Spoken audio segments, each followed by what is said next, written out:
Welcome, everyone, to our commission meeting. We're glad you're here, and if you would like to call the meeting to order, and if you would please join us with the Pledge of Allegiance.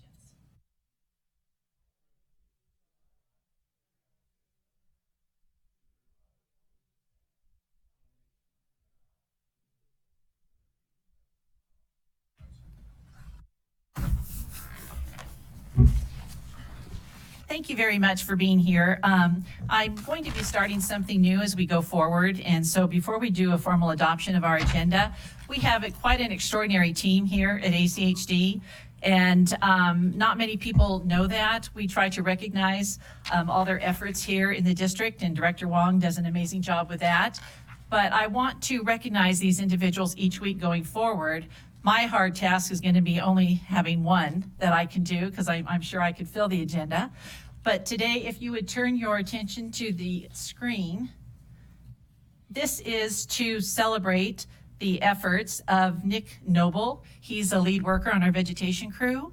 He designed, built, and installed the American flag. And these flags hang in the salt sheds at both our Adams and Cloverdale facilities. So I just think it's important for our team to know that the commission, we see you, we applaud you, and we celebrate your efforts. So if you would join me in a round of applause. He could not be here with us today.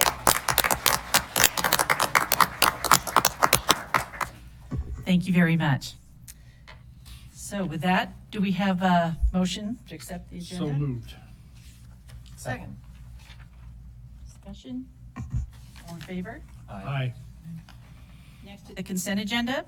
Items on the consent agenda are considered to be routine and will be enacted by one motion. There will be no separate discussion on these items unless a commissioner or a citizen so requests, in which case the item will be removed from the consent agenda and placed on the regular agenda. All consent agenda items are commission action items unless noted. Madam President, Commissioner Henson? I would move to adopt the consent agenda with the exception of item 6, if that could be remanded to staff, the request of the new mayor of Eagle, so that they have time to review this. Second. Any discussion? Madam President, I assume that's remanding it indefinitely? Yeah. Any further discussion? All in favor? Aye. Aye. Aye. Nay, or excuse me, any opposed? Okay, motion carries. Thank you very much. The first item on our regular agenda for today is a public hearing to receive public testimony for resolution declaring real property to be surplus and directing sale of surplus property. And all regular agenda items are commission action items unless noted. So with that, I will open up the public hearing and we will hear from staff.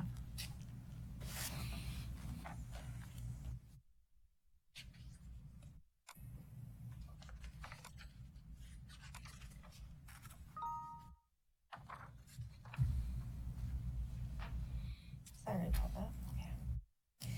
Madam President, Commissioners, for the record, my name is Lori Baird and I'm with the Real Estate Department.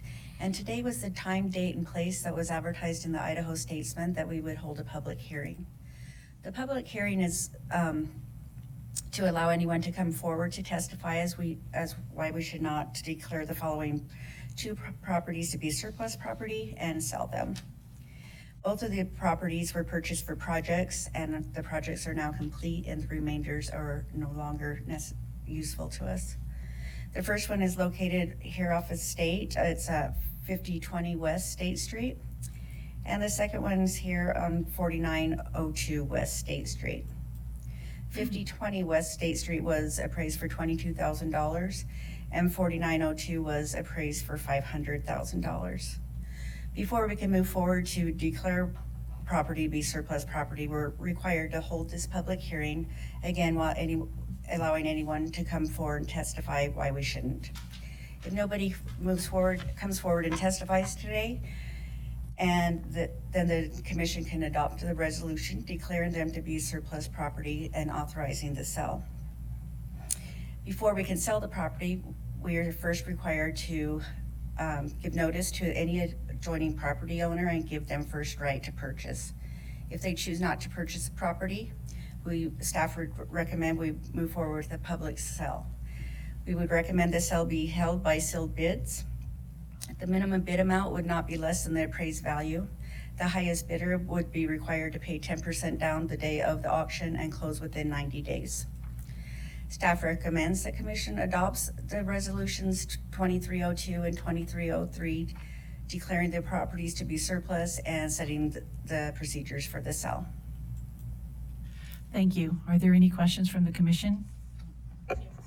Commissioner Could you Arnold? put the photos up of the two properties and so we know exactly, and the public knows exactly what we're vacating? So this one is the 4902. Okay, so it's the entire area in blue? It is and there's a building there as well. Okay, and the appraised value was, 500,000. and the other one? This one is just a small piece of bare land. It's a little over 3,500 square feet.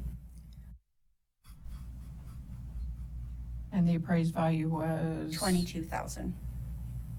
Okay, great, thank you. Okay, thank you. Any other questions?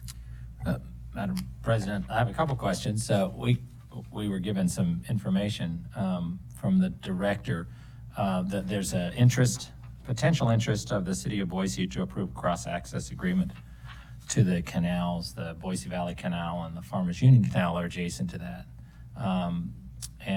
But that the staff does not support such a request. I didn't read that in the staff report. Has the staff taken a position on cross-access paths to access the canals? We have not received the formal request yet, so no, Okay. we have not. Okay, I was a little confused. So that, but that's a potential. Yeah, we're gonna discuss it. Yes, sir. Once they submit the request, we will discuss it with them, so it is a potential. Okay, so is it more appropriate for us to discuss that before we approve these, so that we know what that might have an impact on the sale of the property, the vacation of the property? Madam President, Commissioners, Paul Daigle, Chief of Staff. All you're doing is surplusing the property. We can enter into negotiations with the city of Boise once we receive the letter. So it is appropriate to surplus the property at this time. Okay. I have a comment. Commissioner Arnold? I would agree with Commissioner Hanson that if we're gonna reserve some sort of easements or cross access, that should be discussed now as part of this conversation, and approved by the commission now. Madam President, Commissioner Arnold, the idea is we would just declare it surplus. I think staff's committing to you that we would negotiate with the city. We would come back to the commission before actually selling the property, let you know the terms and conditions of the offered easement, cross-access easement, and let you know the impacts on the potential sell price. We wouldn't go ahead and sell it unless we have commission approval. But this is just surplusing it. Follow-up question, if, Commissioner Arnold? so under the statute, once we declare it surplus, there is a process that we go through. Can we, after we've declared it surplus, then go back and say, oh, well, we're gonna reserve an easement for a public purpose? Seems to me that we should take care of it all at once and not. Well, I don't think that the easement is a significant issue, what I understand. The commission, you most certainly can defer this until we receive that request. But this is really just and you can make it a condition of the approval of it being surplus that we come back to you. And so that the public knows that we're not going to sell it until you've actually made a decision on the negotiations with the city for a cross-access easement. So you can do it either way. Well, just a follow-up comment. Apparently staff thought this easement was significant enough to oppose it. So I do think it's significant, and it is an interest in real property that we would be retaining for a public purpose. So I don't think we should declare it surplus and then go back and change it. Just do it all at once. That's fine, Madam President. It's my understanding that staff is, and it most certainly depends on where the cross-access easement is, but they don't really have any problems with it, so, but that's fine. Madam President. Commissioner Baker. So, Mr. Price, if we don't declare it surplus and then want to declare it surplus at a later date, do we have to go through the entire process again by setting a public hearing date and then having a public hearing again? Madam President, Commissioner Baker, that's exactly the issue. And how long does that generally takes about a month or two, right? I think 45 days. So is there a way to just continue it so that we don't have to go back through that process? Because it seems to me if it's on our agenda and we just continue the public hearing until a later date, that we would not have to go back through the entire re-noticing process. Well, we've done that, Madam President, and Commissioner Arnold, we've done that in the past, but it represents a potential notice issue. Like I said, that's been a practice in the past, but our preference is for you to adopt it with a condition, and we can come back to you. But again, that's staff's preference. If you prefer the other option of deferring it indefinitely or deferring it with a date certain, that's within your purview. I have a question. Thank you very much. Question about process, knowing that the land use issues around access are pretty high priority for the city, for all the cities, that there's canals on both of these properties, and that they're in the process of trying to negotiate. In fact, the director's memo talked about Meridian Canal leadership.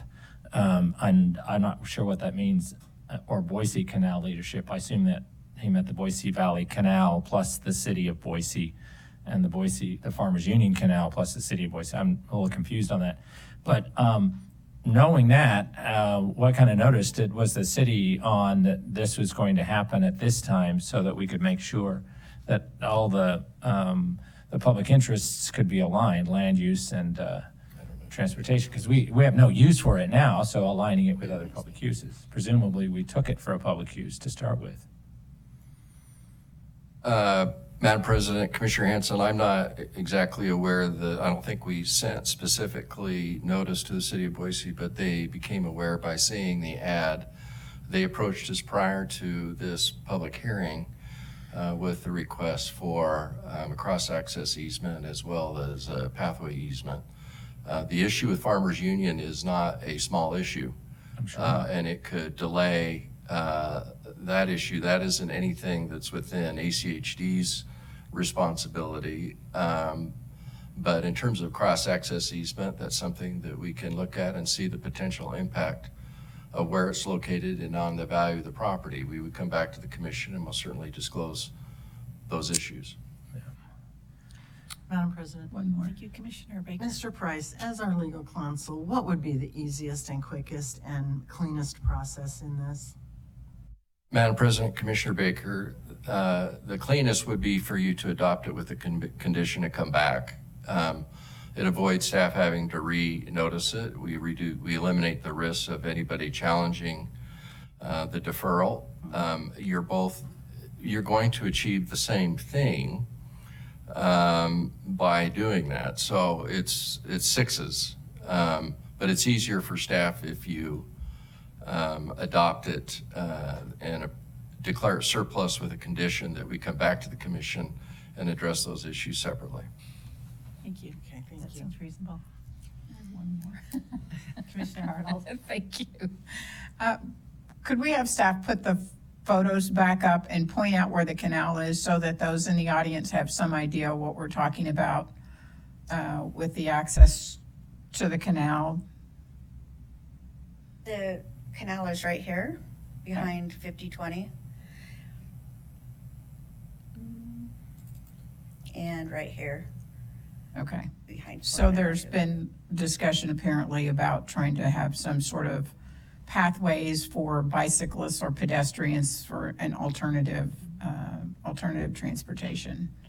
Correct. Okay, thank you. And Madam President, Commissioner Orr, it's my understanding that it would run lateral to the Farmers Union Canal to the north. I've been involved over the years with Farmers Union, and that is not an easy process. I don't think they have authorized any use adjacent to the canal in the last 15 years. So I wish the city well in that endeavor, but we're most certainly welcome to look at the cross-access easement. Yeah, and just to follow up, I understand that, Mr. Price, but I do think it's worth providing the city of Boise with the opportunity to have those conversations with the canal company and likely with the underlying landowners to see if there's a possibility to put those pathways in. But I acknowledge that you're correct. There are certainly challenges with trying to get those pathways in place. Thank you. Okay, we don't have anybody that has checked the box to actually testify. Ms. Peavy-Dur, you're on here, but I was going to call you because you did indicate that was your interest. Thank you. Judy Peavy-Dur, 10498 West Ripley Court, Boise, Idaho. And I don't know if that's me or who that is. Anyway, I'm here on behalf of Ben Cockman, who owns Cutting Edge Kitchens, which, staff, do you mind putting that up again, please?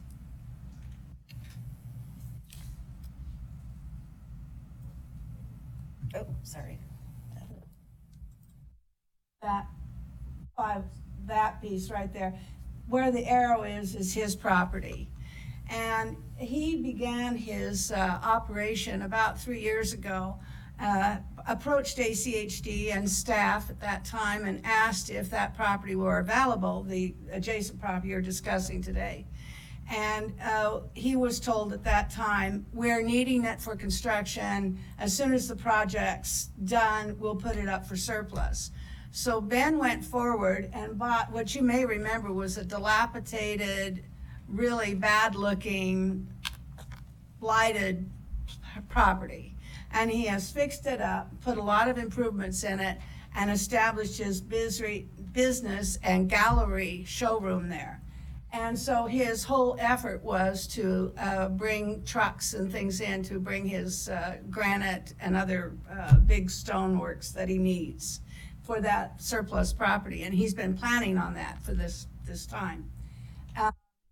I would think with an easement across for the canal, which I think will take some time to accomplish, would devalue the property to some extent, which is now $22,000. And if that easement is there, he would have to take in consideration his trucks and everything going in and out, and not bothering bicyclists or pedestrians. And so with that factor in mind, I mean, he's still interested in buying it. There's not that problem, but I would think that it would devalue it to some extent because he couldn't use it fully. And with that, I conclude and ask for questions if you have any. And the only reason why Ben isn't here is that he's at a conference in Las Vegas, or otherwise he'd be here himself. Okay, thank you. Any questions? Thank you. Thank you very much. That was the only sign up that we had on the sheet. Is there anybody in the audience that would like to provide comment on this issue? No? Okay. Any additional questions for staff? I know the representative from Boise is here.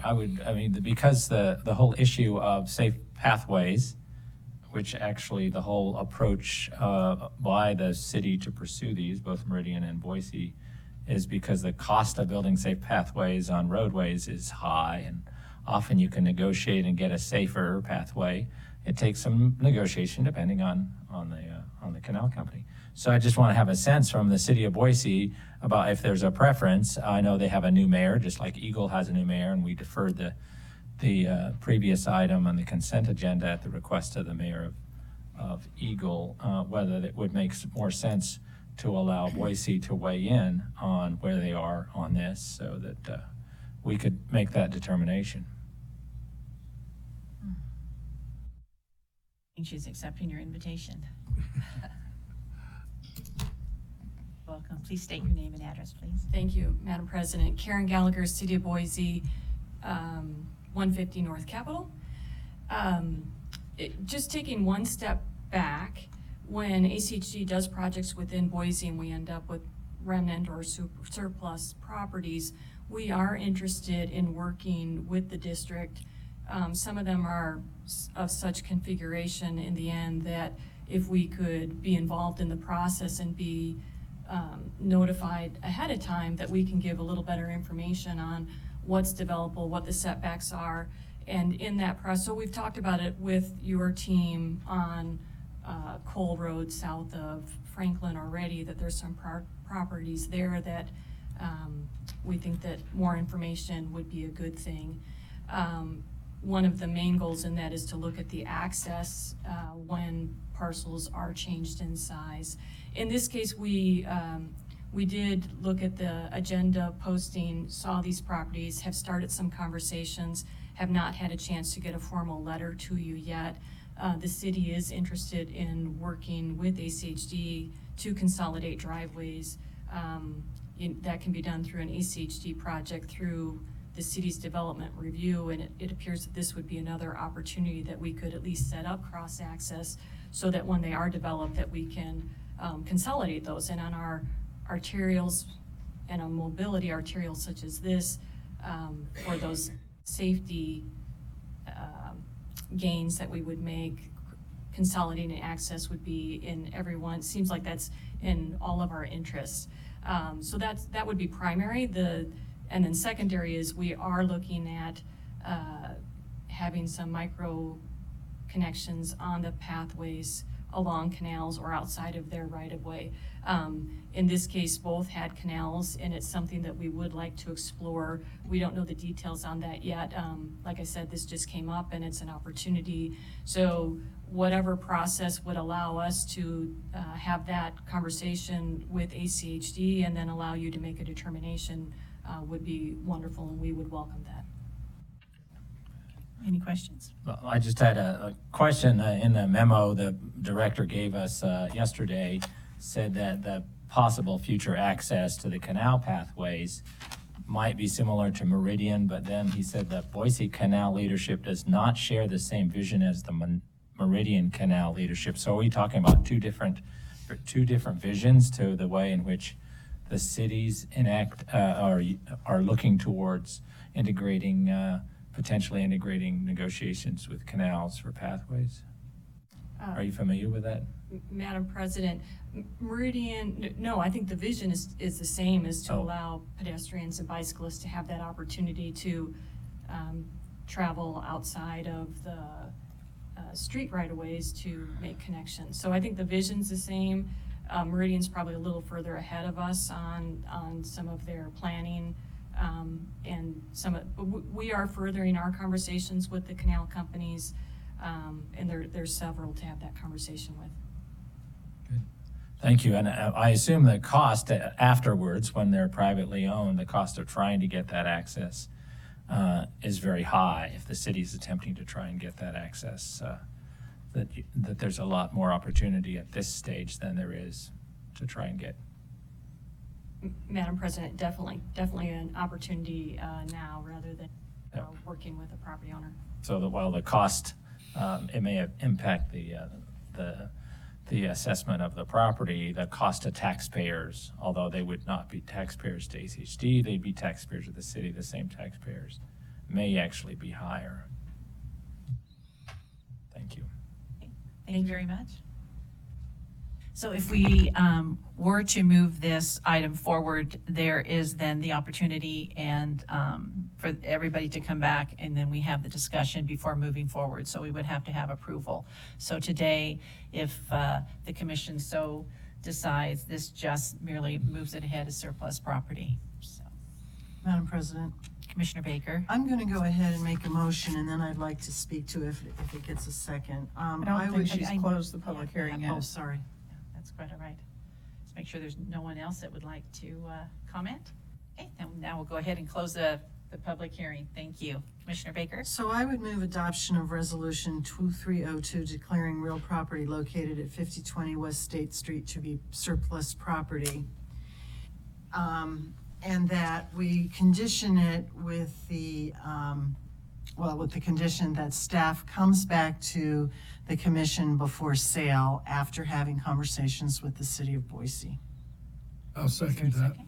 And Madam President, the reason why I'm doing this is, first of all, I think that there's some confusion maybe over in the director's report.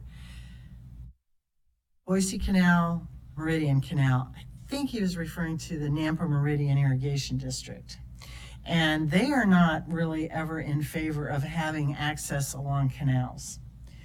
Because of the danger of, drowning and things like that. And I don't know what the Farmers Union Canal feels about that or not. I mean, I think it's worthwhile to pursue those investigations. And people do walk along the canals anyway, I think probably illegally. So it would be nice if there was some sort of, a legal way of doing that. But I think that's the confusion in terms of access to canals. And I guess Boise needs to explore that with the Farmers Union to see if that's even a possibility. But certainly we can move forward on surplusing these properties and then, after that, come to a sale. Okay, thank you. So we have a motion and a second. Any further discussion? Madam Chair, I'd like to make a substitute motion just to clarify, and my motion would be that we would adopt and approve Resolution 2302 and condition it upon staff coming back to us at a later date to determine whether or not we're going to reserve an easement of some sort at the request of the city of Boise. I think the original motion was a little vague on that.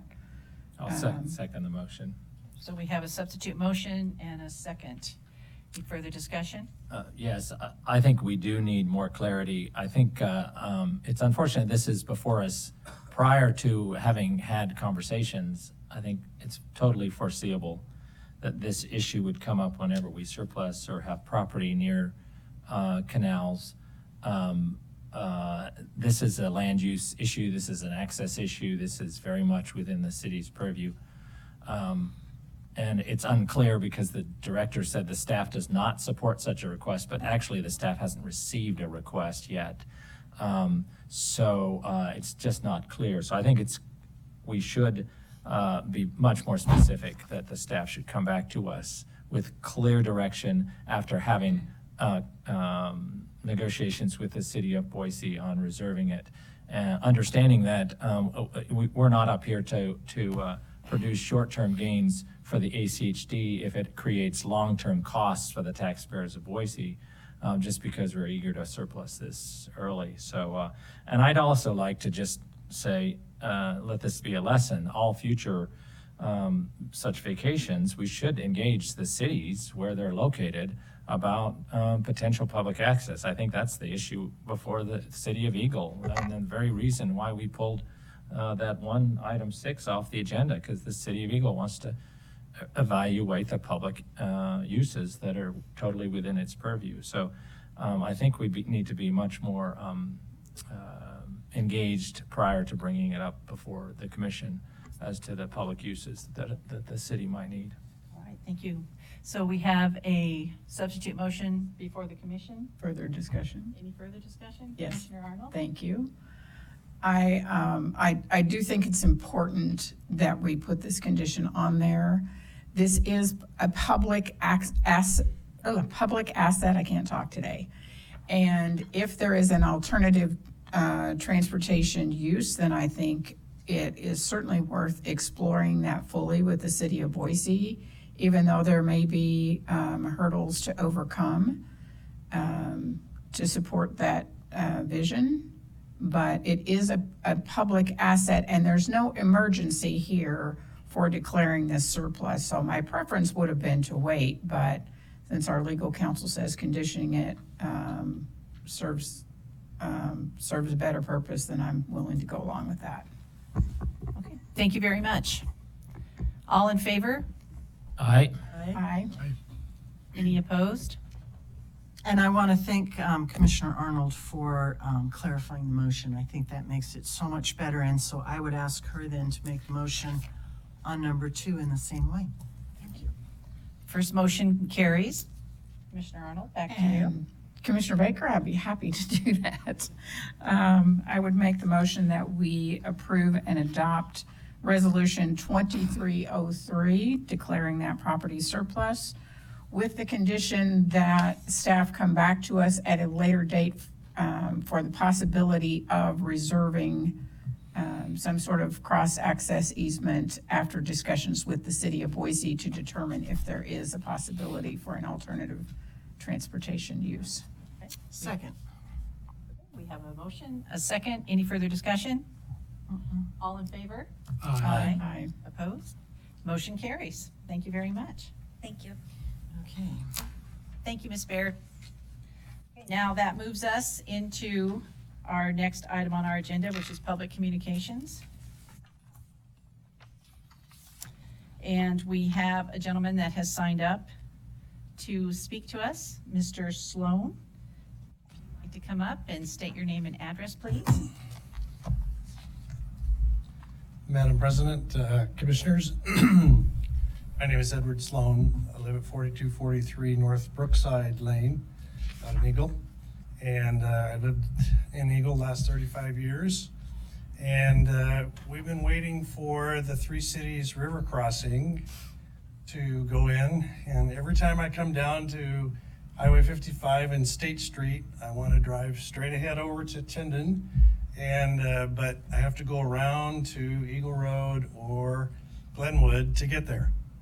And ACHD did a great job in putting this EIS together. Back in 2007 it was finished. 2008 we had open houses, and we thought at that point it was going to go forward. Well, the economy tanked and there was no money. So it's sat on the shelf ever since. And one of the things that I noticed in going through the EIS, there was a no-build option because we had to do a no-build option as part of the NEPA process. But in that no-build process, it didn't indicate all of the costs for the community for not building the road. So right now, the report said that there would be 50,000 vehicle crossings a day over this bridge. So when I come down and have to go either way, I just happen to have 2 sons and 8 grandkids that live out south Cloverdale. And so I'm always going out Cloverdale, but I have to go around to get there. So that's a couple, probably 3 miles extra every time. So 50,000 trips a day times $1 per person, if that's 2 miles per person crossing the bridge, that's $18 million per year that we're spending for not having the bridge in place. Not only that, is there's tremendous amount of pollution that's caused by not having the bridge there from all of these extra trips. So what I would like to do, what I've been working on, is setting up a committee to restart the Three Cities River crossing. The legislature has been working on funding for the project. That's a big issue.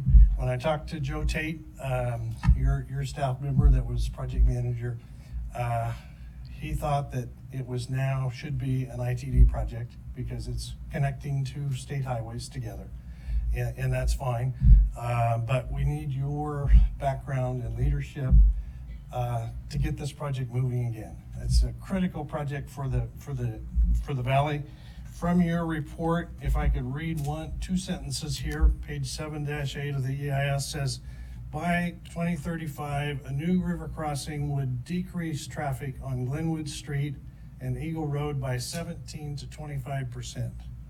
Improve intersection performance at the 4 major intersections surrounding the project area, Glenwood and Eagle, Chinden and Glenwood, 44 in Eagle and 44 in Glenwood. And improve overall efficiency of the comprehensive roadway network. Now, who wouldn't be for reducing traffic on Eagle Road by 25%? We have a mess there that we need to fix. The other day I was on there, I was just going to dinner, and we were parked from State Street clear to Tyndon. The road was just parked. So we were on the Eagle Road parking lot. And so we need to improve our transport system, and this would be a great answer to help. So I look forward to your support and leadership where you can as we try to move this project off of the shelf and into construction. Thank you very much. Can I Questions, make a comments? comment? Any questions for Mr. Sloan? Just a Commissioner comment. Goldthorpe? And we've talked about this really till we're blue in the face the last 5 years that I'm aware of. And still it boils down to money, and if it can be an ITD project and they can find the money, awesome. If it has to drop into our laps, it ain't gonna happen. Yep, I understand that, and that's why I've been working with the legislatures to push forward some legislation and funding approaches so that we could come up with the money. We need it, and I understand ACHD can't fund it, but you guys did a great job in leading this effort originally, and Federal Highways, we need to push them to get us some money, and so we just all need to push together. We can't just let it sit on the shelf. Doing nothing, it shouldn't be an option. And so I'll do what I can to talk to everybody. And Judy Peavy's response was exactly what I've gotten from everybody else. Yes, we need to move it forward. So we'll look forward to your support and leadership as we try to get this project moving forward. Commissioner Mr. Hayes. I have a Sloan. comment. Commissioner Arnold? Thank you.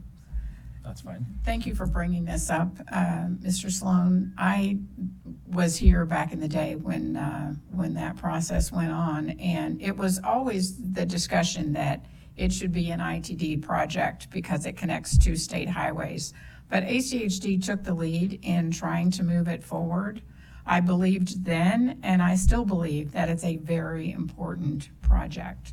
We do need another river crossing. It does alleviate problems on Eagle Road and on Glenwood and the intersections at State and Glenwood and State and Eagle. So yes, it's a very important project. And, you know, for what it's worth, as 1 out of 5 ACHD commissioners and the agency that doesn't have the authority to really move this forward, you have my support 100%.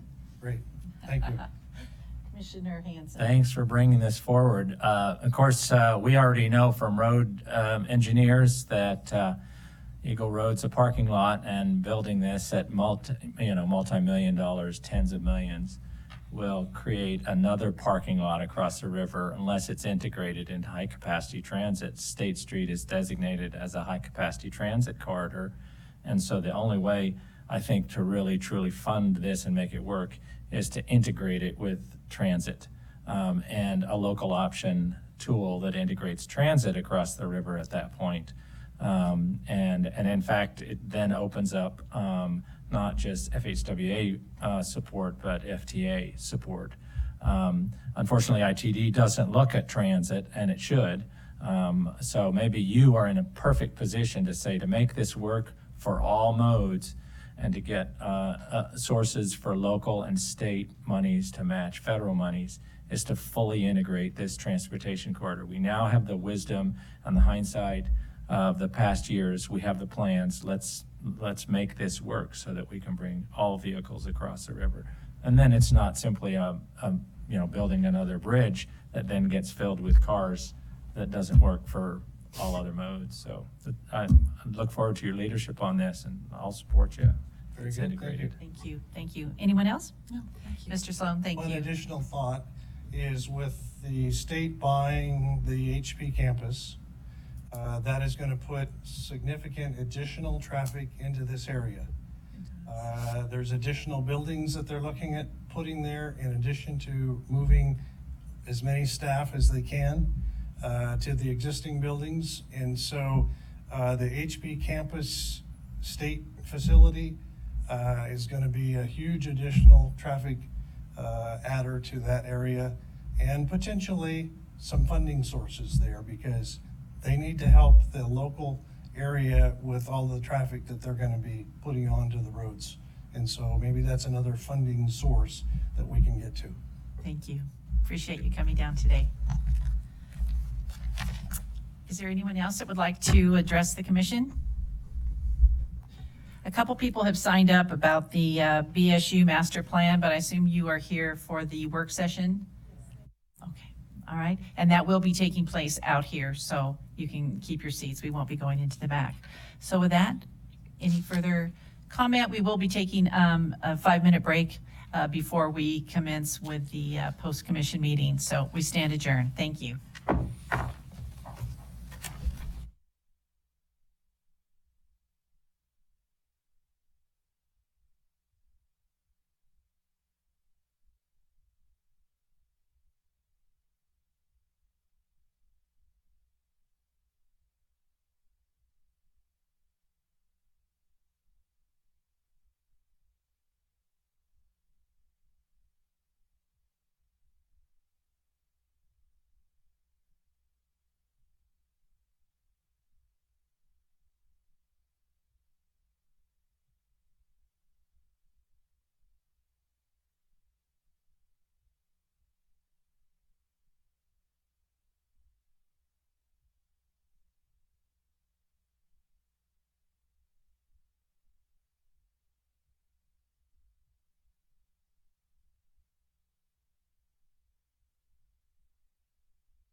Welcome, Christy. Thank you. Christy Little, Development Services Manager. The director had asked Boise State to come give you a briefing. Over the last, 5 to 7 years, they've come and provided several work sessions to the commission regarding updates to their master plan. So in 2015, Boise State, along with the city of Boise, adopted a pretty major update to the master plan. Some of their vision was for short-term and some long-term. Our comments on that master plan were mostly based on the traffic impact study that was submitted, and we didn't provide detailed comments about some of their longer range projects. Since that time, they have come before you on a couple of occasions associated with our global agreement that we have between the two agencies, and shared with you some information about plans for upcoming vacations. So I want to just preface their work session for you today. Boise State does have an application into the city of Boise for a comp plan amendment and rezone. That's the current application they have. Mostly that is to deal with the addition of a baseball stadium to their master plan, which the city determined was a change, which requires the comp plan amendment. We will be, but haven't yet, providing comments on that application. But again, because it's a comp plan amendment and rezone, we're only providing comments. Boise State has conducted a traffic impact study to show the effects of the changes to their master plan.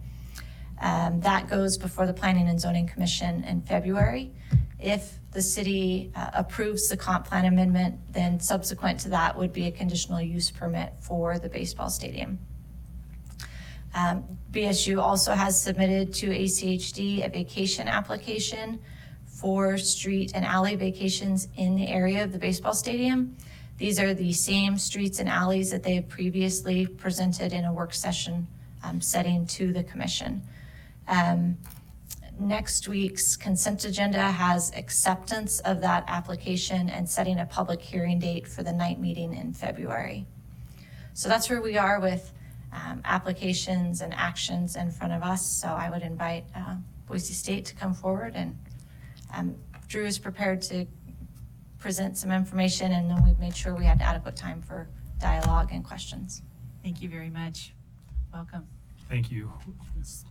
You hear me okay? Is that on? Would you like my information for the record? Yes. Please. Drew Alexander, Boise State University. That's 1910 University Drive, Boise, Idaho 83725. First of all, thanks. Thanks for having us here. I think last time we were here, there was a big table of cupcakes. I was hoping maybe our timing was as opportune this time, but that's okay. We certainly appreciate the opportunity to provide you this briefing today for our request that Christy just gave you an overview for. I'll try to keep this fairly succinct and brief. The last slide is a big overall image of the master plan request with particular project information and timelines. So we can wind up there, and I'm happy to answer kind of those questions. But just to dive in, I've got this. Thanks for this. The master plan update really has two overarching goals. We're viewing it as a minor update. The substantial process happened in 2015, and this is a minor update. The first of which is to request approval for that build out in South Campus, of which includes a proposed baseball field in that area. The second of which is to prepare campus for additional on-campus student housing. Just to touch quickly on what we've done so far with the community, just to summarize this outreach, our campus is large, as you know, and when we did noticing, we decided to go 500 feet instead of 300 feet around campus. That includes, I believe, 7 separate neighborhood associations and about 1,500 unique addresses. So we held 3 separate open houses at the Student Union Building, one of which was on a weekend day, just to really try to encourage as much attendance as we could. We did see about 100 individual participants overall in the process, and we continue to maintain a website that we hope provides an abundance of information, but also an ability for folks to provide feedback leading up to these reviews and these hearings.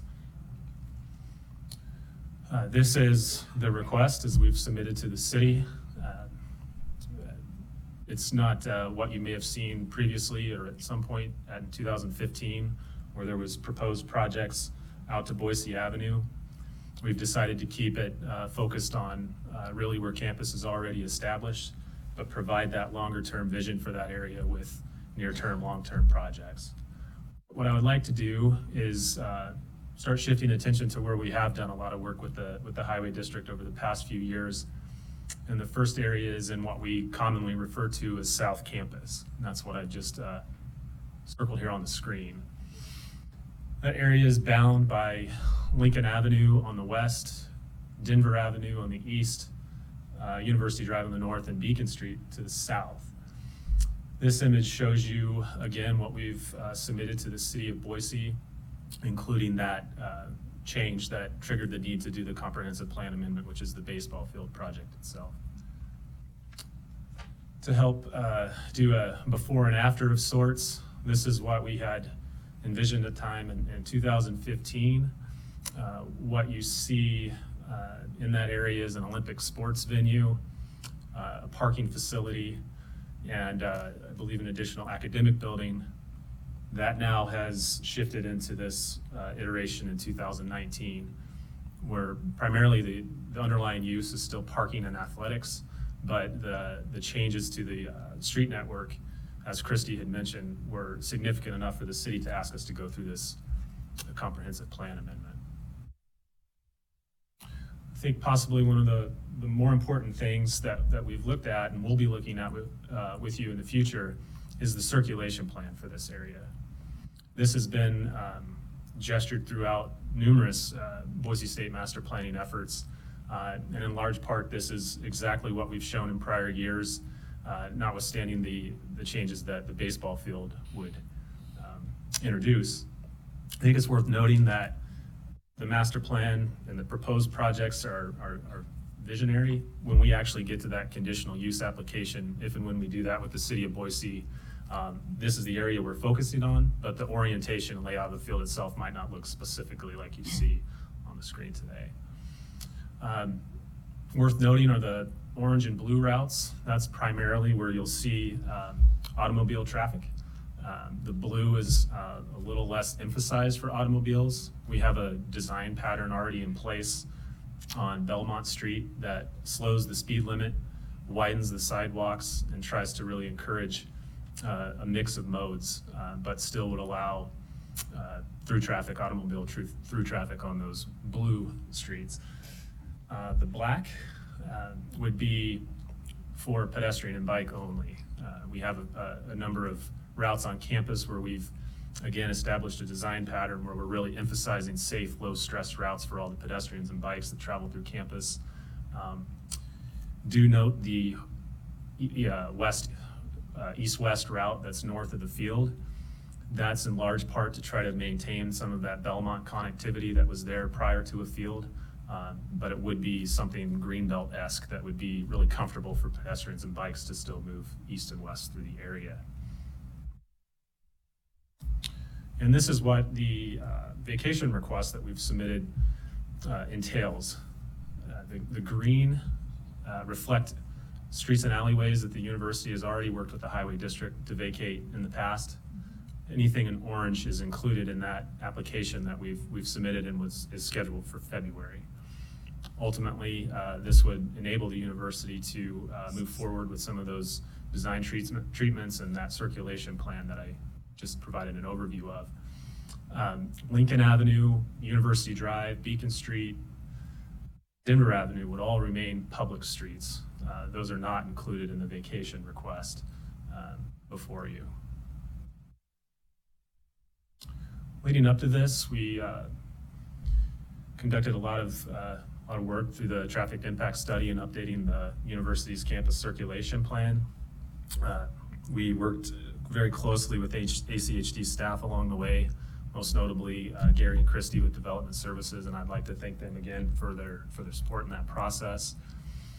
This study included the proposed circulation plan and 3 unique scenarios for the baseball field itself. one of which was a field with that structured parking facility. The other, second was a field with a surface parking lot. And the third was a baseball field with no additional new parking, but instead relying on Boise State's current inventory of more than 7,000 parking spaces. So the study analyzed that project specifically, but also the circulation plan with those vacations and different the emphasis on those different routes. The findings from that study, again, worth noting, it looks 5 years out. And the study forecasted 1% annual traffic increase at all the intersections in the area other than those on Broadway, and we use 2% growth on Broadway. Beyond 5 years, there's an expectation for Boise State to revisit projects with ACHD, and it's our understanding that these reviews would be more project-specific, like you probably see with, typically see with other development applications. The study showed that in any of the modeled scenarios, the transportation network was adequate to handle that growth, campus growth, and events at the baseball field. Broadway and Belmont and Beacon in Michigan did reach a level of service that typically indicate a signal warrant study, but the volumes at those intersections, the study recommended that it wasn't the right time to do that, to the signal warrants. Finally, the study shows support for the circulation plan as proposed due to the network improvements for each mode of travel. The plan also illuminates noticeable improvements to the connectivity and stress ratings for pedestrians and bikes. This is again a little bit of context. We really deliberately started working closely with the highway district in this area back in 2010 when significant build-outs started occurring in South Campus, and some of those right-of-way vacations were originally requested. And at the time, we created this right-of-way and property agreement, right-of-way and property exchange agreement with the highway district that outlined some expectations of what Boise State would be expected to complete or do in light of requesting vacations into the future. Throughout 2018 and 19, we revisited that document and created a first addendum to it that essentially provided a significant level of clarity to those expectations, making sure that we had timelines, due dates necessarily for when we need to conduct that work. Just to note some of that progress, Boise State has completed signalized pedestrian crossing on Manitou. That came online in 2019. That was specifically outlined in the agreement. And we have completed the dedication of the 16-foot right-of-way along the north side of Beacon Street, a public right-of-way easement. For development purposes, the improvements to the corridor itself that Boise State is responsible for now have dates, but they're also dependent on development. If development along those blocks occurs sooner, we would do those improvements at that time. And that's all now very clearly outlined in this first addendum. Shifting to that second goal for the master plan is to, again, prepare campus for additional on-campus housing. We have a fair amount of capacity on campus, but what we're finding is it's not enough. Boise State continues to grow, and one area in particular that we're seeing really profound growth is that first-year cohort that are from out of state. And when you have out-of-state students arriving to campus, certainly they're looking to live as close to campus as possible. We have numerous facilities that are outlined here, and our wait list is currently in excess of 500 applicants. And if we do some forecasting, we see demand anticipated anywhere between 1,100 and 14 additional beds needed on campus. So to do this, we are suggesting amendment to the master plan in the area that I've illuminated here. We focused in on this area because of its proximity to student union, proximity to the prior phase of housing that was Sawtooth Hall and the Honors College. And this is our focus at the moment on where we would put Boise State's next housing project. To do so, we are working with the city with the application not only on the comprehensive plan, but the rezone. We started out that process, I think it's worth noting, with 18 parcels subject to a rezone. We always kind of start there and true that up once we've done that, some outreach with the neighborhoods. That's now been reduced to 6 parcels. of which we feel are most actionable or near term for the facility needs that the university is thinking about. For this particular project, there's some work that's been recently done with Boise State and the Highway District, and that's with University Drive. As you recall, we just recently conducted a study to do a lane reallocation along that corridor. These two slides are really just intended to show that studies were conducted for the project, including an additional event scenario modeling kind of that worst case scenario where we have events at the Morrison Center, events at the Sub, events at Albertson Stadium, maybe just to see what the real worst case scenario implications might be under a reallocation. We again work closely with ACHD during this entire process, and the data and subsequent reviews show that and your approval of the reallocation allow us to move forward with the design. And the data show that we can do that without creating a detriment to levels of service along this corridor and the surrounding network. At the hearing, ACHD the commission really encouraged a thorough public stakeholder process, and we're about to get that underway. I was at the December SENA meeting inviting their participation in the process, and I believe it's one of their officers, the secretary, who's going to be participating in that. We'll also have students, staff, in addition to all the other agencies that you see on the screen now. So the goal really is to have this design process underway, a design finalized for ACHD review, hopefully sometime in the summer or fall. And as you know, the ultimate approval of that redesign rests with ACHD because we're not including any type of vacation request with that street. But we're excited to work with you and move that design process forward. This is my last slide. So this is the one I talked about where it's really everything. There's a lot of information here on project specifics. We've kept the timelines pretty vague with two terms. We've got a near-term priority, which is a 1 to 10 year timeline, and then long-term, blue dots that you see can be anything that's more than 10 years out, most likely more than 10 years out. And with that, I'm also not alone today, but we have a few members of campus here, and we're happy to answer whatever questions you have. So. We appreciate that. Thank you very much. Questions, Commissioner Goldthorpe? I'm sitting here remembering quite vividly the work sessions we had several years ago when the concept of closing University Drive was first discussed in the commission's presence. And nothing's been said or been indicated whatsoever since then. So is it my understanding that you still plan on involving the commission in this, or that you just request that we have a staff report that either says yeah or no on whether or not to go with it? Madam President, Commissioner Goldthorpe, at the moment, we've really backed away from the idea of vacating University Drive. In 2015, probably dating back to some of those work sessions, that was a goal in a very long-term portion of that plan. And with this current effort and moving forward, we're trying to be really purposeful and minded on where campus is established, and University Drive is one of those areas where we feel like by working with the Highway District through a lane reallocation and design process, that gives us ample room to make some improvements to University Drive outside of a vacation.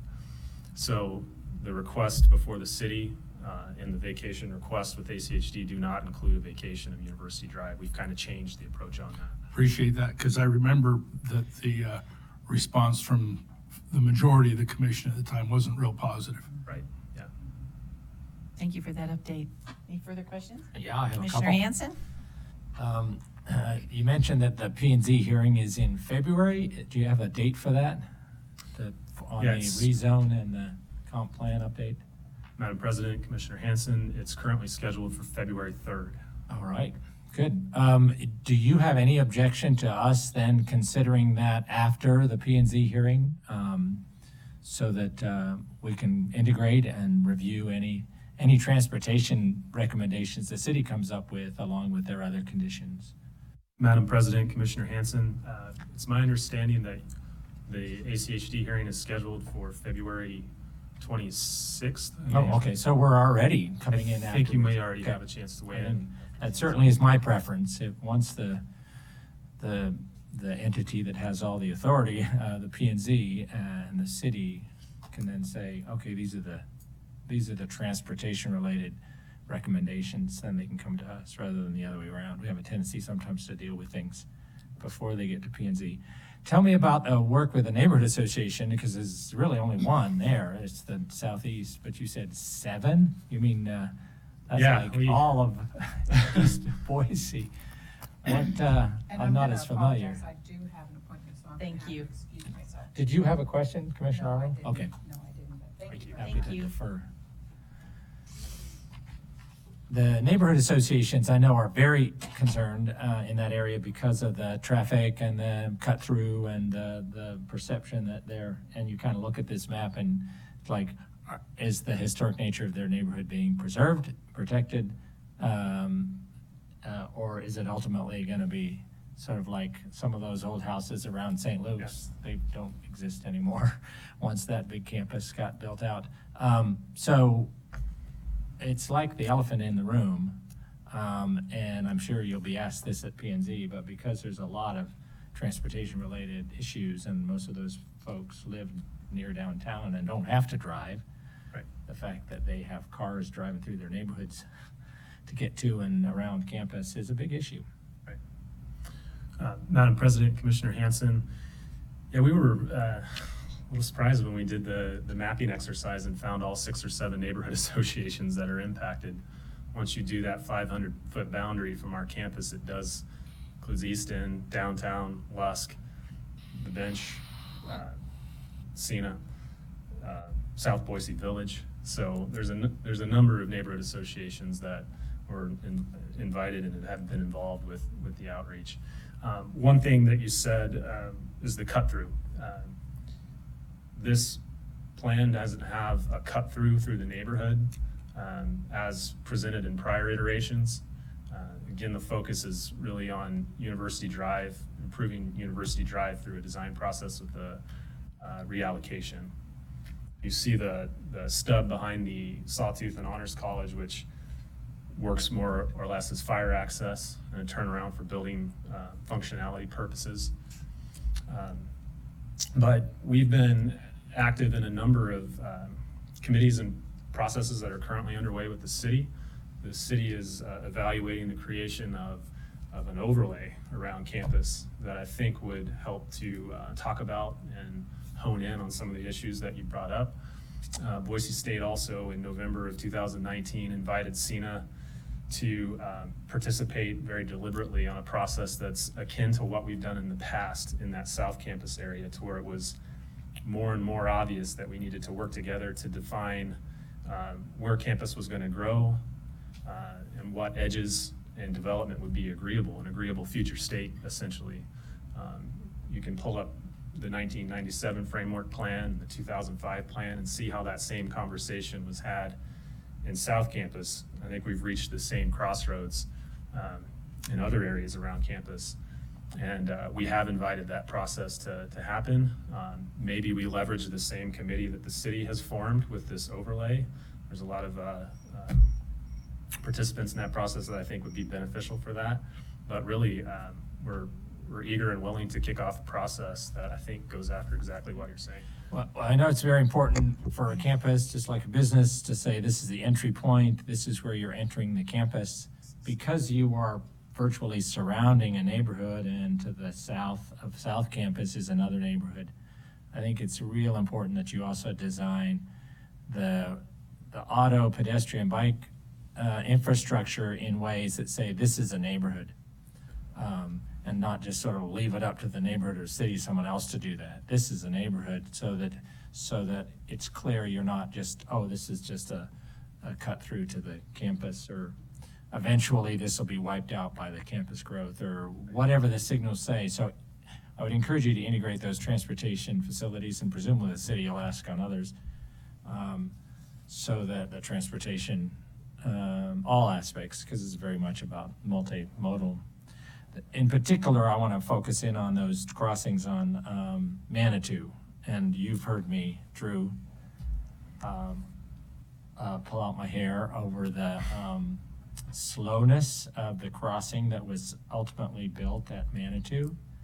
And ultimately, it wasn't a bulb out in a way that really did slow traffic on Beacon. I noticed from one of your earlier pictures, you actually suggest there might be more enhanced pedestrian crossings also at Michigan, Vermont, Euclid, Grant, maybe even Denver, because that's where the baseball field is. But you didn't mention that afterwards. I think that's really critical for two purposes: that there's tremendous amount of pedestrian movement back and forth across Beacon, but Beacon is also serving as when there's less congestion, a speedway. And if right now, at least Manitou, it slows them down if someone triggers that. Are there going to be enhanced crossings, maybe even raised crosswalks? It makes sense to put raised crosswalks there along those other crossings, or is that not going to be part of the plan? Madam President, Commissioner Hanson, if I can just quickly answer on Manitou and the slowness, we learned a lot from that project. Anytime a Boise State project gets over a certain cost, we have to involve DPW and the state, and that adds a layer of complexity to a project. We're actually hopeful that maybe in future crossing projects, we might be able to work a little bit closer with ACHD, maybe find some efficiencies to get those We can build them a important lot infrastructure up sooner, quicker. I think the conversation is really open-ended. We have dedicated that 16 feet of public right-of-way for future Beacon Avenue, Beacon Street improvements. The university is certainly a willing participant in any process that talks about the long-term design of Beacon Street. We think certainly as crossings are added, we want to be mindful of when the demand and volume is there to warrant it. Right now, we've started with Manitou, and I think as Boise continues to grow and Boise State continues to grow, more will be needed, especially if these facilities you see in that area are all completed. I don't know if that fully answers your question, but I think that the process is open to either doing crossings better or working closer with ACHD to come up with designs that might benefit pedestrians and bikes. Yeah, better. I think the impression is that we're going to be getting a plan that we don't have to tweak every 6 months or every year or so. And so my advice is to make that part of that plan. Make it, even though, and we may not be sure exactly who's going to build it, but that's what we want to be part of the plan is integrated multimodal traffic safety along Beacon. And that it's another way of integrating entry into the neighborhoods to the south. Right. Then the last one is of course, because a lot of people are already choosing to get from east to west by going on Boise Avenue, the challenge is where it then hits Capitol, and Yale is not really the ideal situations, right-ins and right-outs, and whether that can be included into the enhanced. And I think the city of Boise is asking for that to be, what is the enhanced crossing there that then again fully integrates the multimodal movement of pedestrians and bikes up and down Capitol, so that it's not a sort of an afterthought, that it's actually part of the plan because it's right there. Next to number 2 and 3, that's a big issue, and I think as volumes increase to and from campus, you're going to see more of that. So is there a way we can incorporate that also into the master plan? Madam President, Commissioner Hanson, you're right. Actually, 3 is Boise Avenue, Capitol Boulevard intersection improvements. A few years back, number 2, that project was likely going to happen maybe a little bit sooner. And with similar to most infrastructure projects on campus, they happen alongside major facility projects. That's still our belief at the time, is if we were to develop that site that has the number 2, we would certainly wrap in a Boise Avenue project alongside it. But I think you're right, that if the Capitol Boulevard corridor plan moves forward, and that's something that's up for consideration and review before that project, having that intersection and that design should be a component of that. Good, good. Well, thank you. Those are big concerns of the people I represent, and it's much like a special planning ordinance. You know, if it's important, it'll be in the ordinance or it'll be in the master plan, and it can't just be, well, one day we'll do these things. So, thank you. Thank you, Madam Thank you. President. Thank you. Commissioner Baker? Yeah, I just, following up on a couple of things that Commissioner Hanson talked about, but I'll start at the bottom before I go back up to the top. You're gonna be doing that reallocation study.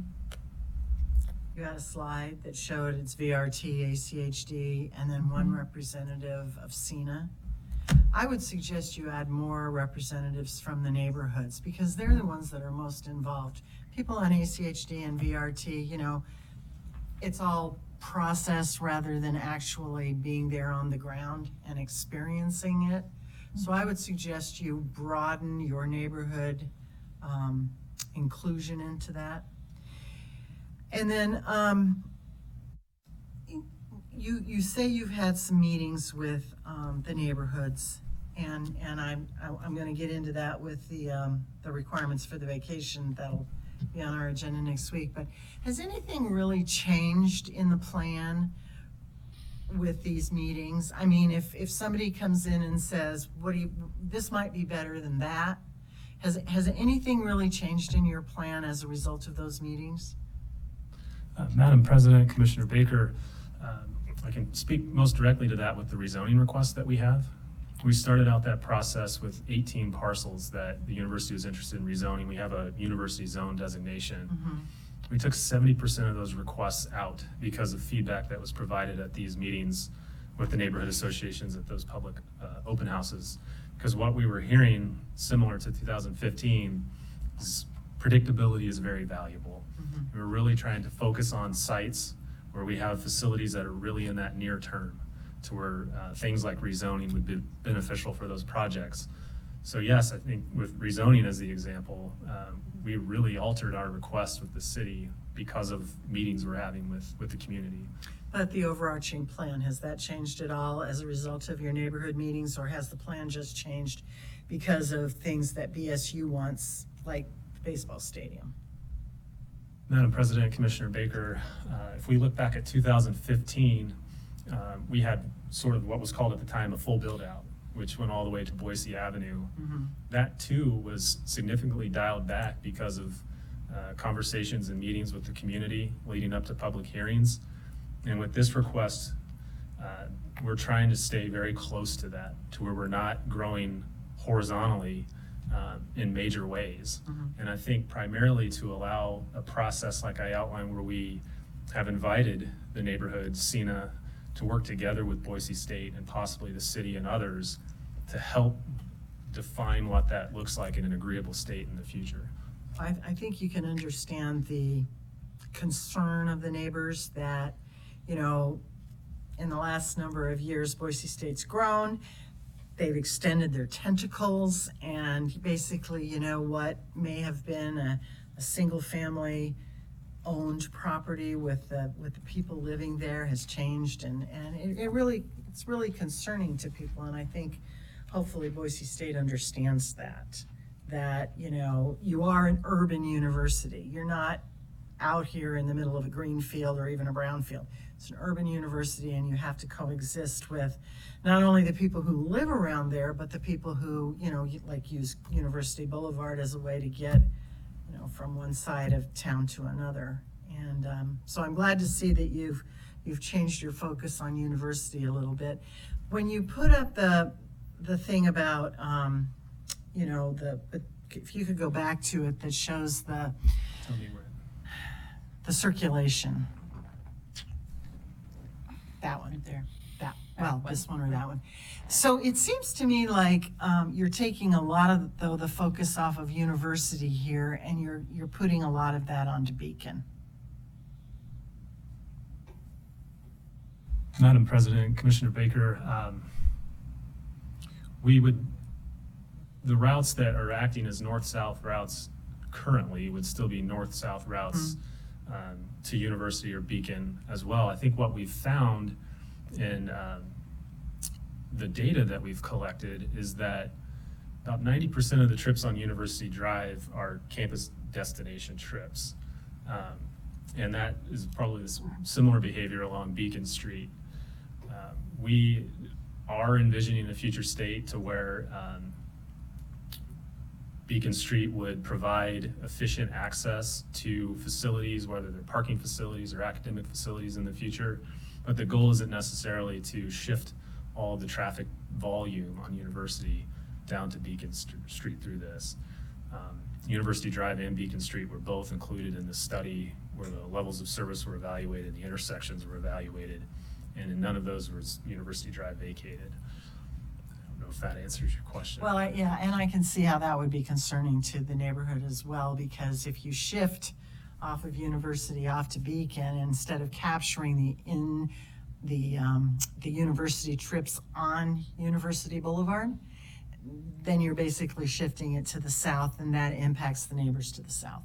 Madam President, Commissioner Baker, I think one thing worth adding is the data is showing that there's existing capacity on Beacon, and I think, again, that's where the agencies had some foresight when this right-of-way and property exchange agreement was created 10 years ago to dedicate these easements so that that corridor had the flexibility to evolve over time if volumes got to a point that needed that.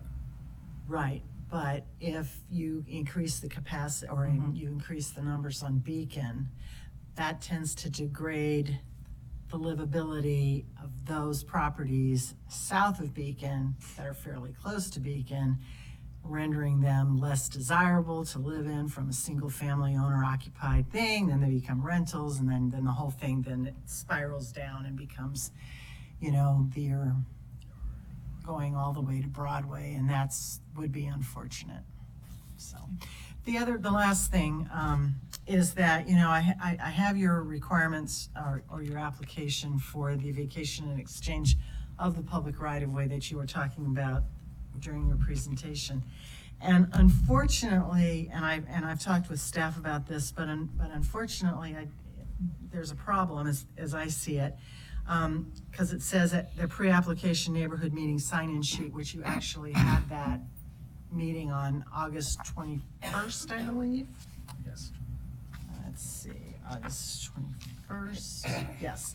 And it says, at least 5 days, but no more than 90 days before submitting a petition, the petitioner will invite all property owners within 300 feet of the proposed vacation parcel to a pre-application neighborhood meeting. It's 105 days since you had that meeting when you did your application. So I just want to point that out. It doesn't really meet the requirements. So I'm sure staff has a comment. Madam President, Commissioner Baker, we will confirm dates and verify signatures necessary before next week, because we do have the acceptance on the agenda next week. And if it doesn't meet that criteria, we will defer the acceptance. I think what it appears may have inadvertently happened is that Boise State may have submitted a sign-in sheet for one of their meetings, associated with the master plan.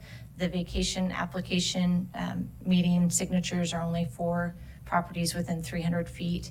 And with the exception of maybe one or two owners, I believe Boise State and the Idaho Department of Education are the adjacent property owners, so there would only be a couple of others, but we will confirm before next week's meeting. Thank you. Okay, thank you. Any other questions? Well, Madam President, one more thing. I Commissioner guess that Arnold? just shows Or that Baker? the importance of reaching out and involving people and, going above and beyond the letter of the law, but trying to do the spirit as well, or the ordinance, or. Thank you very much for coming in today. Appreciate the update. And looks like you've done a few tweaks. Was not aware about the university shift in the goal there. So I'm happy to hear that. And I would echo much of what Commissioner Baker said. appreciate and do commend you for your outreach with the various agencies, et cetera. But the neighbors around Boise State, I think that's critical. I think you really need to pull in more, not less. And I think that will hold you in good stead throughout this process and at the end, because they really are the ones that are right there and really feeling the impact. So that would be one encouragement that I would ask you to possibly increase. But thank you very much, and we look forward to hearing the next update. Any further comments from the commission? Thank you very President, much. members of the commission.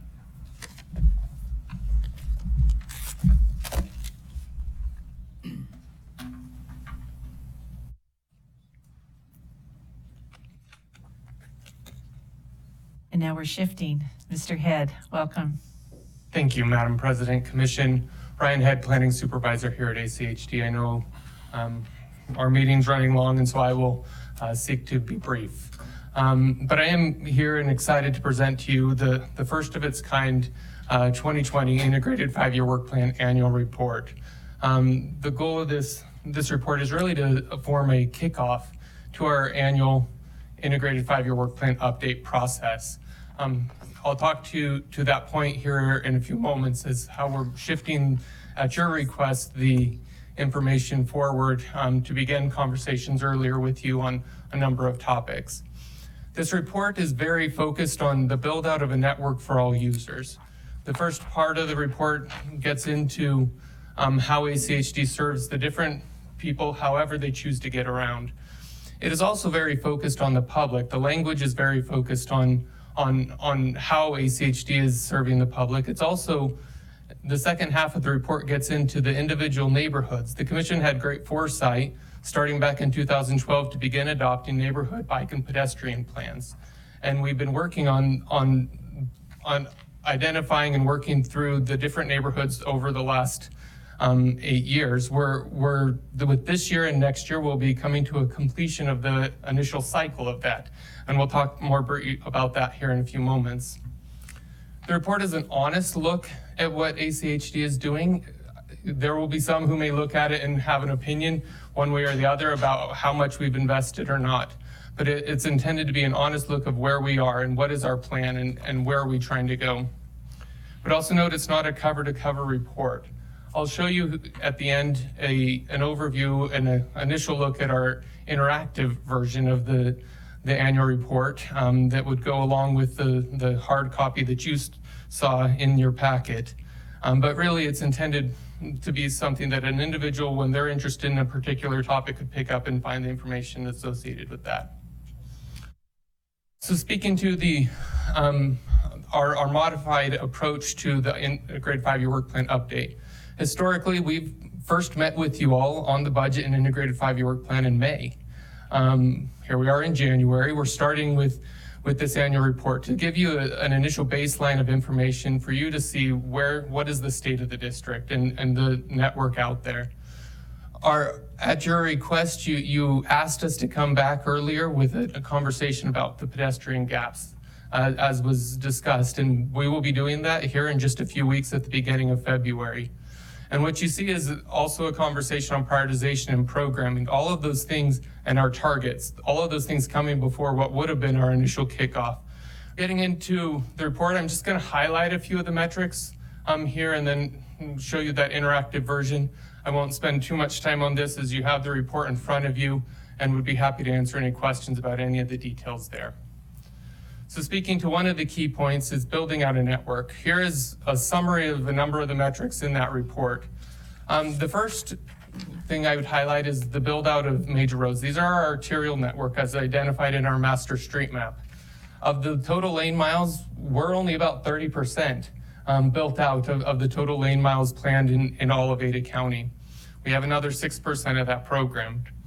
Looking at the bike network, when the Commission adopted the Bike Master Plan, it identified a series of levels of bike facility types and investments, and you'll see there on the right how far along we are there. The level ones there really is the presence of a facility there. So the new roads that would have to be built out are what you're seeing there. But then on the left, the Commission within that network identified a low stress bike network. Since 2018, we've been able to complete 6% of the miles, centerline miles of that, and have over the adopted integrated 5-year work plan another 19%, which will bring us within about 7-8 years to have completed 25% of that build out. We feel like that's a good mark of progress, but it's also can show you where we are in terms of the status there. Looking at the sidewalks, in order to really establish what is the goal, we've worked on and looked at establishing some kind of key assumptions here. Based on our Livable Streets Design Guide, arterials and collectors, we're assuming that we would have sidewalks on both sides. And so for a road segment to be completed, that's what the assumption is there, unless there's, you know, an underlying condition there that would make that not appropriate. As far as locals, the intent here is to let the neighborhoods define where they want to see those. That's why we do neighborhood plans. We've heard through some of our neighborhood planning efforts where people don't want to have sidewalks. And so with these locals, what we've done is our assumption is that for a road segment, that it would have sidewalk on at least one side of a local street for it to be considered complete as where identified in a neighborhood plan. Now that means we're not assuming a sidewalk on every street, but again, that's at letting the neighborhoods kind of drive that conversation. Talking about destinations and access to those, as we've talked to our advisory committees, they've been really interested in not just that a network exists, but the quality of that network. And so we've identified a few different metrics. These are just some of them in the plan that highlight how the network that's being provided provides access to different things. On the top left, you see where bus stops exist within a half mile, how complete is that sidewalk network? So 87% of that network is built out to date that would allow someone to get to the bus stops that exist today. Now, what's the difference between that and then when you look over here at the percentage of that can walk to a bus stop within a mile? That number on the right it's a county-wide number. So, and it's pretty dependent on the availability of those land uses and those key destinations. So where you don't have bus service, it's very difficult for someone to walk within a mile to those bus stops. But as these metrics get a little bit more relevant as you start looking neighborhood by neighborhood, seeing the difference in access and how that varies by neighborhood. And then lastly, this is one of those accessible pedestrian signals are something that our Americans with Disability Act Advisory Committee has requested, and this is just showing progress in completing those that they've identified. Speaking to the neighborhood investment process, these are the identified locations and neighborhood planning areas that we have. Those in gray are those that are still in the works. North Meridian and Garden City are in this year's budget. South Meridian and Kuna are identified for next year's. The last one we have there is out in Barber Valley. We're bringing that in when we come back at the beginning of our cycle in 2022 and when we would pick up again Boise Central Bench. Our goal really here as we go through these neighborhood planning areas is to do them and then to come back at a 10-year increment to review progress, to talk about whether the goal is still the same and to talk about what we would do. And that would be an ongoing cycle of working with each neighborhood. So talking a little bit about how the metrics vary there. On the left, you see a metric about building out of major roads. So you have, and the build out of those arterials in the different neighborhoods is diverse. You have downtown Boise, the East End, Garden City, it's 100% complete. The arterials in those neighborhoods have been built out to what they're going to be. You get down to Kuna and South Meridian and Star, it's under 10% of those areas that have been built out. But when it starts to be even more telling is when you take a look at how much of those areas are congested. So while you may have Kuna and South Meridian and Star having such a low percent, they're also not very congested. When you compare them to Southwest Boise, North Meridian's, the West Bench where there's over 10 locations, some of those up to over 15 locations that have congestion. Just to highlight though, some of when looking at from a financial perspective as we get into the programming, Where you have those congestion in your capital improvement plan, those are also existing deficiencies that become non-impact fee eligible. And so those are just things to take into account as we're looking at how we address some of those congestion in the different neighborhoods. Now, I don't have all the different data points for all the neighborhoods here, but just to highlight a few on how the varies based on the land use and the availability of those access or those destinations. In downtown Boise, that neighborhood, the numbers are 100%. 100% of the population within a mile can walk to a school, to parks, to groceries, to bus stops. Those numbers become a little bit lower as you get out into different areas like Southwest Boise or Kuna, and clearly where you don't have bus stops, the numbers go to 0. So these are the next steps, the key dates that, as I mentioned, when we would be coming back to the commission for additional work sessions. I'll quickly flip over now to the interactive version of the annual report, just to show you some of the additional things that we've added over and above what's in the PDF that you received. So on the first page, it just has the link here to that printable version. We also are highlighting some of the projects completed in the last few years, so this being the Donna Larson Park. We were able to have the integrated 5-year work plan with its same detail of being able to click on a particular project, get the details about each project as well as additional information. We also provide links to all of our kind of foundational plans and what give us information on how we're planning for the different modes by which someone would choose to get around. And then we get into the links by mode. And this map here is first showing the build out of our master street map arterial network. It allows an individual, and we get a lot of calls asking these questions, to be able to click and say, oh, this segment's currently to you, but what are you planning it to be? And gives that opportunity for the public to have that full transparency of what's the network ACHD is planning to build. We also have those same metrics available here that are in the annual report. We have that same thing for bikes, where you have the planned network here. We show the status of build out of that network. We also have the status of that low stress. Of note, we consider a low stress facility complete when it has this branding, showing that it is a particular bikeway. So you can zoom in here, you can see not only the ones we've completed like Leadville or Federal Way, but we also have the ones that are coming in the near years. So you can see how that network's going to continue to build out over the next few years, as well as the statistics there. This is one of my favorite, and was actually produced by one of our student interns in our department. But this map shows the projects the commission has approved and had built since the adoption of the 2008 vehicle registration fee. These are all the community programs projects. There's 214 of them, and it's about $60 million worth of investment that's been made over the last 10 years. And we'll continue to update this to show how we're keeping that commitment. This is the sidewalk network. So an individual, it's zoomed in because it's a lot of data, but it's kind of telling as you zoom out a little bit. You can see the areas where sidewalks are pretty complete, but you can also see the areas where there's more work to be done in terms of what the neighborhood plans have identified.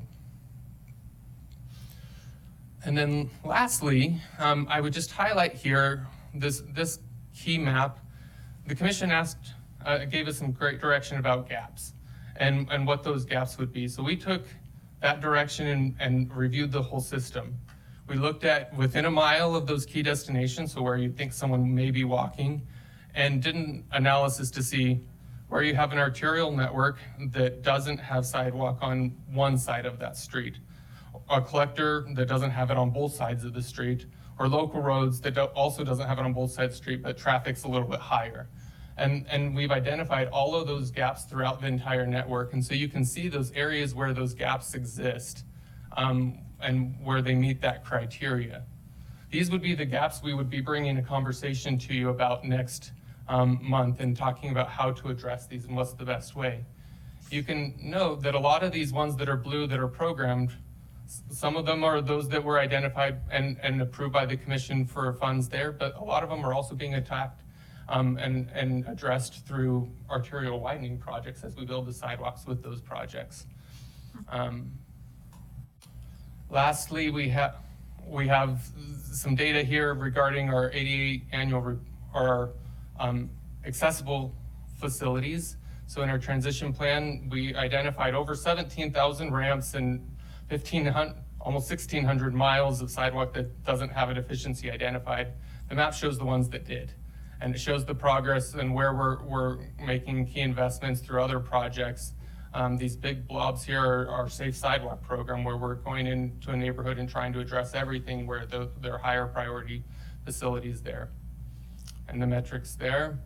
And then lastly, we also talk about how ACHD serves those who take the bus and talks about the routes where there's congestion and how we're keeping the buses moving on those routes, as well as the access to the bus stops by bike and also by foot.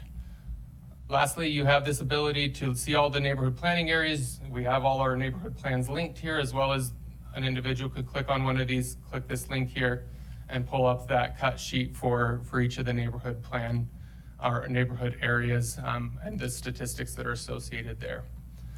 So, and then lastly, you just have all the definitions of where all those came from. So with that, I'd stand for any questions, but really wanted to give this to you all as the kickoff to our integrated 5-year work plan process. Very, very nicely done, Brian.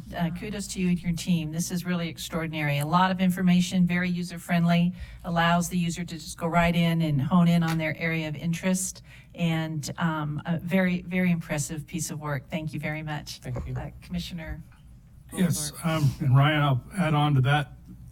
The stuff you present just gets a little better every time. I do have a question about the GAPS projects. We have something coming up in February, and exactly what are we going to be discussing then?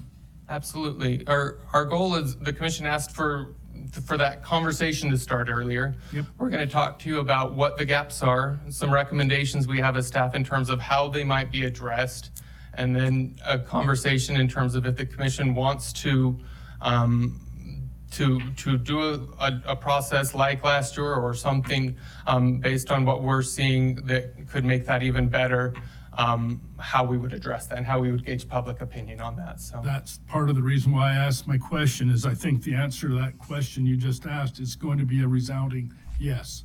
And so if that is the case, I'd like to have a period begin and have a beginning and ending date when the public can actually not just see all this, the work that your staff has done, but but have an opportunity to put in their 2 bits, if you will. And then program in or not program and have reasons why that are on top of financial, why things are or not going to happen within certain timelines, and just have a much more open discussion than we wound up being able to have last year, because we kind of did this whole thing as an afterthought.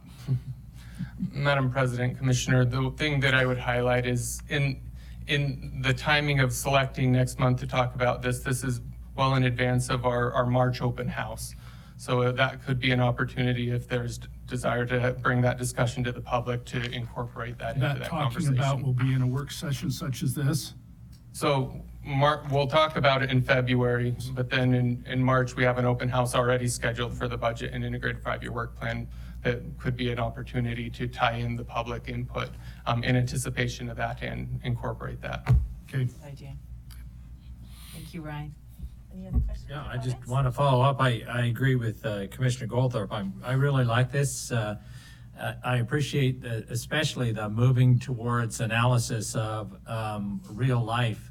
The trips that people take when they take other modes are to stores and parks and schools and other neighbors, which is sort of inching towards the whole notion of some sort of metric that measures that, so that you can say, okay, there's a there's a gap. We all come in with our ideas of where the gaps are. We say, oh, here's a gap here, but we need something to prioritize that, and we need something relatively objective, and there are tools.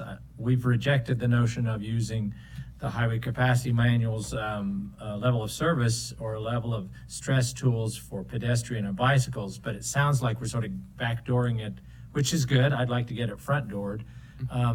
I think it's really, really critical that we have this criteria so that it's not just ones that I think, oh, there's a gap that should be filled. If it's a gap that isn't going to produce a lot of use and safety, but there's another one that is, how do we compare those? One that's not brought to my attention. There might be 5 of them in a neighborhood I'm not familiar with, but because I didn't bring them in, they're not going to get done. We need objective criteria so that we know which are the most important. And that's what those metrics, the tools that are available, the level of stress and the level of connectivity.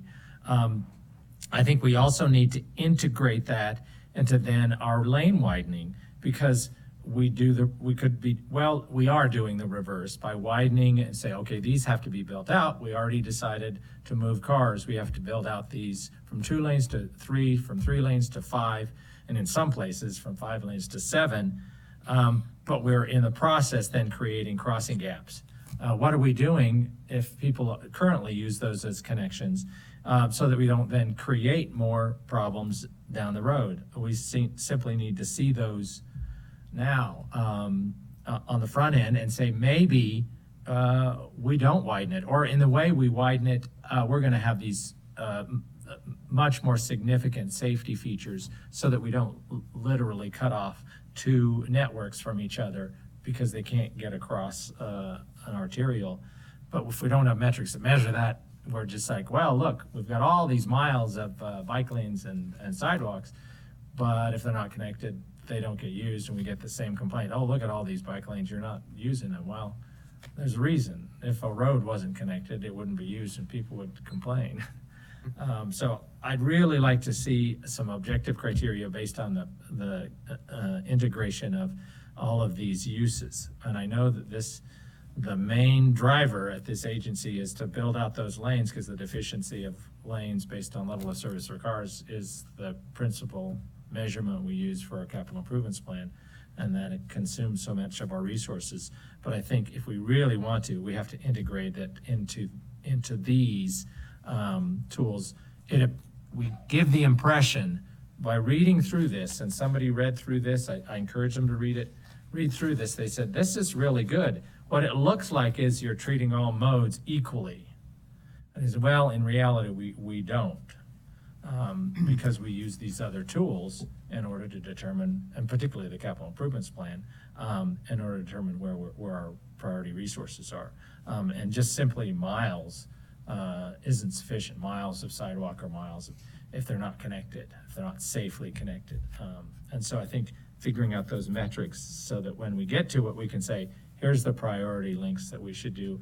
And if we have to defer some of the road widening in order to get these, that's what we should be doing, so that we can compare the 2 priorities rather than segregate them out and say, we don't deal with those priorities and how they might, the road priorities and how they might impact pedestrians and bicyclists. So those are my takes on that. And I realize you understand where I'm coming from, and it's asking for something that it's kind of a heavy lift, but I appreciate the incremental movement in that direction, and I hope we can get to that point sooner rather than later. Well, Thank you, let's Commissioner not- Hanson. let's Commissioner not- Baker. Let's not forget that 95% of the trips are taken by car. So when you look at what resources need to go into which mode, I think that we all need to be cognizant of that. It would make little sense to put 25, 25, 25, 25 when 95% of the ones go into the one mode. I mean, we're doing, I think, a wonderful job in terms of programming for pedestrian and bicycles. So, Good job. Commissioner Goldthorpe, you had a comment? Yeah, just very shortly, and that is not to forget in this process what was, and this was our executive team that came up with this title for this, not anyone else, was these projects that included $3 million worth of gaps this last year for this year. Those are called commission-directed projects. And we're not unhappy with that.